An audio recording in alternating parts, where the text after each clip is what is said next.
I remember teaching the Count Arts the first year it opened, and Max Kozloff, the critic, was teaching that for that year, and he was living in nearby, and we would carpool on the way out, and I was talking about having to show a Conrad Fisher and certain ideas, and he said the most radical thing you could probably do would be to paint a vase of flowers right now. I thought about that, and I said, yeah, that could be kind of cool.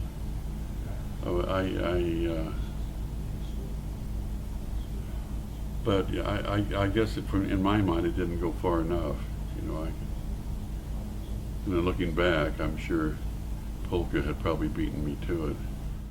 I have a hard time, looking at single things or thinking of things, as an entity, as a totality. I'm always, if I'm looking at a chair, let's say, then I might be thinking of a table, or I might thinking how it collides with that lamp up there, and then as they collide, it's what kind of meaning, if any, ensues. And it's just like you being a writer. When you put two words together, you're generating something. One word by itself could be interesting. I'm not against it, but I'm hard. It's hard for me to think that way. For me, I know why it's hard for me to think that way. It seems to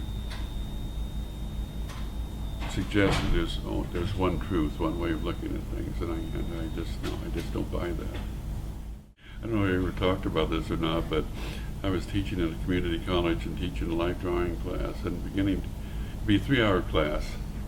And usually the students start drawing, and they would spend maybe 2.5 hours on the vase. And the half hours, oh shit, I got 30 minutes left to do the whole figure. They do that.